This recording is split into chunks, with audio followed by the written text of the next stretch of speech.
ಎಲ್ಲರಿಗೂ ನಮಸ್ಕಾರ. ಜಸ್ವಿ ಕಿಚನ್ಗೆ ನಿಮಗೆಲ್ಲ ಸ್ವಾಗತ. ಈ ದಿನ ನಾವು ಮದುವೆ ಮನೆಗಳಲ್ಲಿ ಮಾಡ್ತಕ್ಕಂತಹ ಪೈನಾಪಲ್ ಕೇಸರಿ ಬಾತ್ ಹೇಗೆ ಮಾಡೋದು ಅಂತ ತಿಳ್ಕೊಳ್ಳೋಣ. ಅದಕ್ಕೆ ಬೇಕಾಗಿರುವಂತಹ ಇಂಗ್ರೀಡಿಯೆಂಟ್ಸ್ ಗಳನ್ನ ನಾನು ನಿಮಗೆ ತೋರಿಸ್ತಾ ಇದ್ದೀನಿ. 4 ರಿಂದ 5 ಸ್ಲೈಸ್ ಪೈನಾಪಲ್ ತಗೊಂಡಿದ್ದೀನಿ. ಸ್ವಲ್ಪ ದ್ರಾಕ್ಷಿ, ಸ್ವಲ್ಪ ಗೋಡಂಬಿ, 1 ಕಪ್ ಆಗುವಷ್ಟು ಸಣ್ಣ ರವೆ ತಗೊಂಡಿದ್ದೀನಿ. ಚಿರೋಟಿ ರವೆ ಅಂತ ಏನ್ ಕರೀತಾರೆ ಅದು. ಅದೇ ಕಪ್ ಮೆಜರ್ಮೆಂಟ್ ಅಲ್ಲಿ ಸಕ್ಕರೆ ತಗೊಂಡಿದ್ದೀನಿ.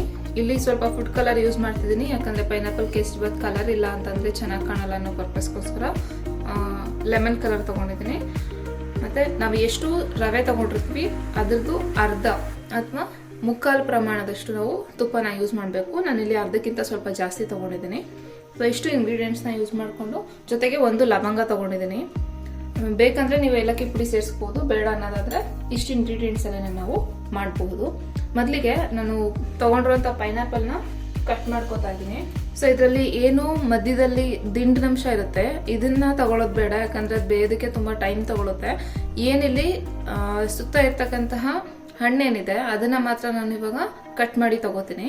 ನೋಡಿ, ಇವಾಗ ನಾನು 3 ಸ್ಲೈಸ್ ನ ಮಾತ್ರ ಪೀಸಸ್ ಮಾಡ್ಕೊಂಡಿದ್ದೀನಿ. ತೀರಾ ಎಷ್ಟು ಸಣ್ಣದಾಗಿ ಹಚ್ಚೋದಕ್ಕೆ ಸಾಧ್ಯನೋ ಅಷ್ಟು ಸಣ್ಣದಾಗಿ ಹಚ್ಬೋದು. ಮಧ್ಯದಲ್ಲಿರುವಂತಹ ದಿಂಡಿನಂಶ ಏನಿದೆ ಅದನ್ನ ಬಿಟ್ಟು ಮಿಕ್ಕಿದನ್ನ ಮಾತ್ರ ನಾನು ಪೀಸಸ್ ಮಾಡಿ ಇಟ್ಕೊಂಡಿದ್ದೀನಿ. ಸೊ ಮೊದಲಿಗೆ ಒಂದು ಪಾತ್ರೆಗೆ ಕಟ್ ಮಾಡ್ಕೊಂಡಿರುವಂತ ಪೈನಾಪಲ್ ನೆಲ್ಲ ಹಾಕಿ, ನಾವು ಯಾವ ಕಪ್ಪಲ್ಲಿ ರವೆ ತಗೊಂಡಿದೀವಿ ಅದೇ ಮೆಷರ್ಮೆಂಟ್ ಅಲ್ಲಿ 1 ಕಪ್ ನೀರನ್ನು ನಾನಿಲ್ಲಿ ಸೇರಿಸ್ಕೊತಾ ಇದ್ದೀನಿ. ಇದನ್ನ 3 ರಿಂದ 4 ನಿಮಿಷ ಕುದಿಯೋದಕ್ಕೆ ಬಿಡಬೇಕು. ಎಷ್ಟು ಅಂತಂದ್ರೆ ಪೈನಾಪಲ್ ಸ್ವಲ್ಪ ಮೆತ್ತಗಾಗೋ ಅಷ್ಟು ಬೆಂದಿದೆ ಅಂತ ಗೊತ್ತಾಗುವಷ್ಟು ನಾವು ಇದನ್ನ ಕುದಿಯಕ್ಕೆ ಇಡೋಣ. ನೋಡಿ, ಈ ಕಡೆ ಸ್ಟವ್ ಅಲ್ಲಿ ನಾನು ಪೈನಾಪಲ್ ಮತ್ತೆ ನೀರನ್ನ ಹಾಕಿ ಕುದಿಯೋದಕ್ಕೆ ಇಟ್ಟಿದ್ದೀನಿ. ಈ ಕಡೆ ಇನ್ನೊಂದು ಬಾಂಡ್ಲಿ ಇಟ್ಕೊಂಡು ಸ್ಟವ್ ಆನ್ ಮಾಡ್ಕೊತಾ ಇದ್ದೀನಿ.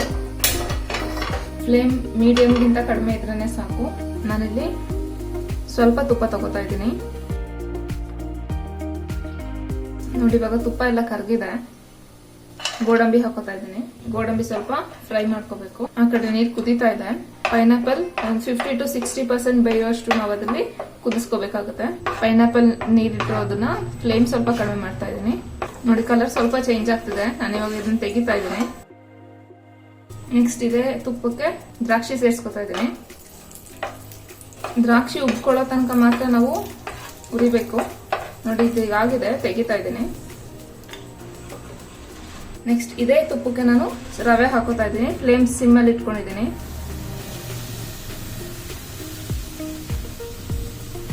ತುಪ್ಪ ಒಂದು ಬೌಲ್ ರವೆಗೆ ಅರ್ಧನೇ ತುಪ್ಪ ತಗೋಬೇಕು, ಮುಕ್ಕಾಲೇ ತುಪ್ಪ ತಗೋಬೇಕು ಅಂತ ಏನಿಲ್ಲ. ನೀವು 1 ಬೌಲ್ಗೆ 1 ಬೌಲ್ ತುಪ್ಪ ಹಾಕೋದ್ರೂ ಕೂಡ ಚೆನ್ನಾಗಿರುತ್ತೆ. ನಿಮ್ ಟೇಸ್ಟ್ಗೆ ನೋಡ್ಕೊಂಡು ನೀವು ತುಪ್ಪ ಹಾಕೊಳ್ಳಿ. ನಾನು ಹಾಕಿರೋದು 1 ಬೌಲ್ಗೆ 3/4 ಕಪ್ ಅಷ್ಟು ತುಪ್ಪ ಹಾಕೋತಾ ಇದ್ದೀನಿ. ಇಲ್ಲಿ ಈ ಮೆಜರ್ಮೆಂಟ್ ಅಲ್ಲಿ ಮಾಡಿದ್ರು ಕೂಡ ತುಂಬಾ ಚೆನ್ನಾಗಿ ಬರುತ್ತೆ. ನಾನಿಲ್ಲಿ ಇನ್ನೊಂದು ಸ್ವಲ್ಪ ತುಪ್ಪ ಸೇರಿಸ್ಕೊತಾ ಇದ್ದೀನಿ. ರವೆನ 1-2 ರಿಂದ 3 ನಿಮಿಷ ಲೋ ಫ್ಲೇಮ್ ಅಲ್ಲಿ ಇಟ್ಕೊಂಡೇನೆ ಹುರಿಬೇಕು. ಫ್ಲೇಮ್ ಹೈ ಮಾಡ್ಕೋಬೇಡಿ. ನಾವು ತಗೊಂಡಿರೋದು ಚಿರೋಟಿ ರವೆ ಆಗಿರೋದ್ರಿಂದ ತುಂಬಾ ಬೇಗ ಅದು ಕೆಂಪು ಮೂಡ್ಬಿಡುತ್ತೆ. ಕೆಂಪು ಬರಬಾರ್ದು, ಬಟ್ ರವೆ ಬಿಸಿಯಾಗಿ ಅದು ರೋಸ್ಟ್ ಆಗಬೇಕು. ಆದಷ್ಟು ಸಿಮ್ಮಲ್ಲಿ ಇಟ್ಕೊಂಡೇನೆ ಇದನ್ನ ಹುರ್ಕೋಬೇಕು. ಈ ಕಡೆ ಪೈನಾಪಲ್ ಬಂದಿದೆಯಾ ಅಂತ ಚೆಕ್ ಮಾಡ್ಕೋತಾ ಇದ್ದೀನಿ. ನೋಡಿ, ಈಸಿಯಾಗಿ ಕಟ್ ಆಗ್ತಾ ಇದೆ.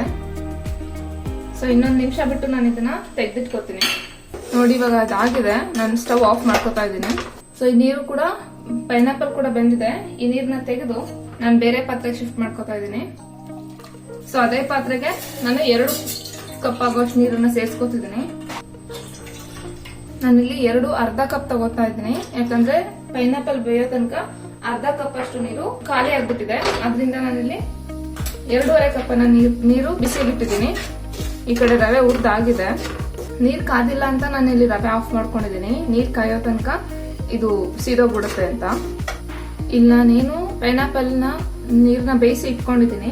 ಇದಕ್ಕೆ ನಾನು ಇವಾಗ 2 ಸ್ಪೂನ್ ಅಷ್ಟು ಸಕ್ಕರೆನ ಮಿಕ್ಸ್ ಮಾಡಿರ್ತಿದ್ದೀನಿ. ನೀರ್ ತುಂಬಾ ಬಿಸಿ ಇದೆ. ಇದಕ್ಕೆ ನಾನು ಆಲ್ಮೋಸ್ಟ್ 2 ಸ್ಪೂನ್ ಅಷ್ಟು ಸಕ್ಕರೆನ ಸೇರಿಸಿ ಇಡ್ತಾ ಇದ್ದೀನಿ. ನೀವು ಬೇಕಾದ್ರೆ ನೀರ್ ಕುದಿಬೇಕಾದ್ರೂ ಕೂಡ ಹಾಕೋಬಹುದು. ನೋಡಿ, ಇವಾಗ ನೀರ್ ಇನ್ನೇನು ಕುದಿಯೋದಕ್ಕೆ ಸ್ಟಾರ್ಟ್ ಆಗ್ತಿದೆ. ನಾನು ಇವಾಗ ಮತ್ತೆ ಸ್ಟವ್ ಆನ್ ಮಾಡ್ಕೋತಾ ಇದ್ದೀನಿ. ಫ್ಲೇಮ್ ಸಿಮ್ ಅಲ್ಲೇ ಇರಬೇಕು. ಇವಾಗ ಸಕ್ಕರೆನ ಸೇರಿಸ್ಕೊತಾ ಇದ್ದೀನಿ ರವೆ ಜೊತೆಗೆ. ಸಕ್ಕರೆ ಜೊತೆಗೆ 1 ಲವಂಗನ ಹಾಕೊಂಡಿದ್ದೀನಿ. ಚೆನ್ನಾಗಿ ಸಕ್ಕರೆ ಎಲ್ಲಾ ಕಡೆಗೂ ಮಿಕ್ಸ್ ಆಗ್ಬೇಕು. ಈ ಕಡೆ ನೀರ್ಗೆ ನಾನು ಇವಾಗ ಫುಡ್ ಕಲರ್ ಸೇರಿಸ್ಕೊತಾ ಇದ್ದೀನಿ. ಸೊ ನಾನು ಮಾಡ್ತಾ ಇರೋದೇ ಸ್ವಲ್ಪಕ್ಕಾಗಿರೋದ್ರಿಂದ ಚೂರು ಚಿಟಿಕೆ ಅಂತ ಅನ್ಬೇಕು ಅಷ್ಟು ಮಾತ್ರ ಸೇರಿಸ್ಕೊತಾ ಇದೀನಿ. ಸೊ ಈ ಕಡೆ ರವೆ ಮತ್ತೆ ಸಕ್ಕರೆ ಎಲ್ಲ ಮಿಕ್ಸ್ ಆಗಿದೆ ನೋಡಿ. ಅಲ್ಲಿ ನೀರು ಕೂಡ ಕುದೀತಾ ಇದೆ. ಇವಾಗ ಈ ಕಡೆ ನೀರಿನ ಸ್ಟವ್ ಆಫ್ ಮಾಡ್ತಾ ಇದೀನಿ. ಈ ನೀರನ್ನ ಈ ಕಡೆಗೆ ಸೇರಿಸ್ಕೊತಾ ಇದೀನಿ.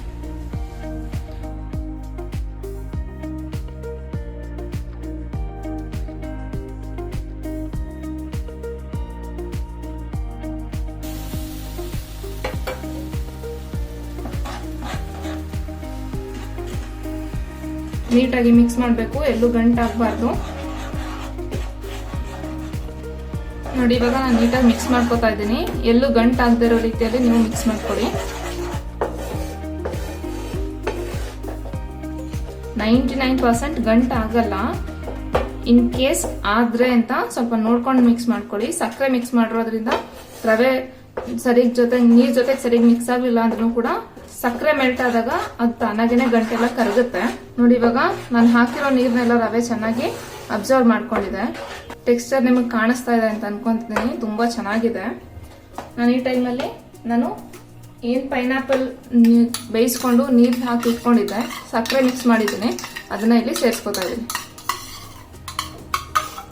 ಮತ್ತೆ ಇದನ್ನ ನಾವು ನೀಟಾಗಿ ಮಿಕ್ಸ್ ಮಾಡ್ಕೋಬೇಕು.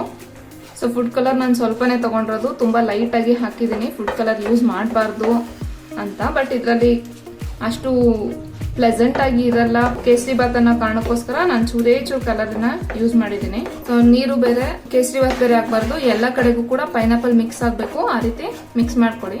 ಏಲಕ್ಕಿ ಸ್ಮೆಲ್ ಇಷ್ಟ ಆಗುತ್ತೆ ಅನ್ನೋದಾದ್ರೆ ನೀವು ಬೇಕಾದ್ರೆ ಏಲಕ್ಕಿ ಪೌಡರ್ನ ಕೂಡ ಲಾಸ್ಟ್ ಅಲ್ಲಿ ತುಪ್ಪ ಆಡ್ ಮಾಡಿದ್ಮೇಲೆ ಅದನ್ನ ಕೂಡ ಒಂದ್ ಸ್ವಲ್ಪ ಸೇರಿಸ್ಕೋಬಹುದು ನೋಡಿ. ಇದು ನೀಟಾಗಿ ತಳ ಬಿಡೋದಕ್ಕೆ ಸ್ಟಾರ್ಟ್ ಆಗಿದೆ. ಇವಾಗ ಇದು ಆಗಿದೆ.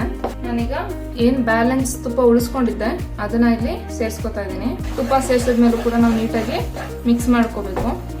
ಜೊತೆಗೆ ನಾವೇನ್ ದ್ರಾಕ್ಷಿ ಗೋಡಂಬಿ ಫ್ರೈ ಮಾಡಿ ಇಟ್ಕೊಂಡಿದ್ವಿ ಅದನ್ನ ಕೂಡ ಸೇರಿಸ್ಕೊತಾ ಇದ್ದೀನಿ. ಮತ್ತೆ ಇದನ್ನ ಒಂದ್ ರೌಂಡ್ ನೀಟಾಗಿ ಮಿಕ್ಸ್ ಮಾಡ್ಕೊಂಡ್ರೆ ಪೈನಾಪಲ್ ಕೇಸರಿ ಬಾತ್ ರೆಡಿ. ತುಂಬಾನೇ ಇದೆ ಫಸ್ಟ್ ಟೈಮ್ ಸ್ವೀಟ್ ಮಾಡ್ತಾ ಇದೀವಿ ಅನ್ನೋರು ಕೂಡ ಈ ಪ್ಯಾಟರ್ನ್ ಅಲ್ಲಿ ಅಥವಾ ಈ ವಿಧಾನ ಅನುಸರಿಸಿ ನೀವೇನಾದ್ರೂ ಕೇಸರಿ ಬಾತ್ ಮಾಡಿದ್ದೆ ಆದ್ರೆ ಒಂದೂ ಗಂಟಿಲ್ದೆ ಸಣ್ಣ ರವೆ ಚಿರೋಟಿ ರವೆ ಯೂಸ್ ಮಾಡ್ಕೊಂಡು ಕೇಸರಿ ಬಾತ್ ಮಾಡಿದ್ರು ಕೂಡ ತುಂಬಾ ನೀಟಾಗಿ ನೀವು ಕೇಸರಿ ಬಾತನ್ನ ಮದ್ವೆ ಮನೇಲಿ ಹೇಗ್ ಮಾಡ್ತಾರೆ ಅದೇ ರೀತಿ ಮಾಡ್ಕೋಬಹುದು. ಇದಾಗಿದೆ. ನಾನು ಇವಾಗ ಆಫ್ ಮಾಡ್ತಾ ಇದ್ದೀನಿ. ಬಿಸಿ ಬಿಸಿ ಆಗಿರುವಂತಹ ಪೈನಾಪಲ್ ಕೇಸರಿ ಬಾತ್ ಇವಾಗ ರೆಡಿ ಇದೆ.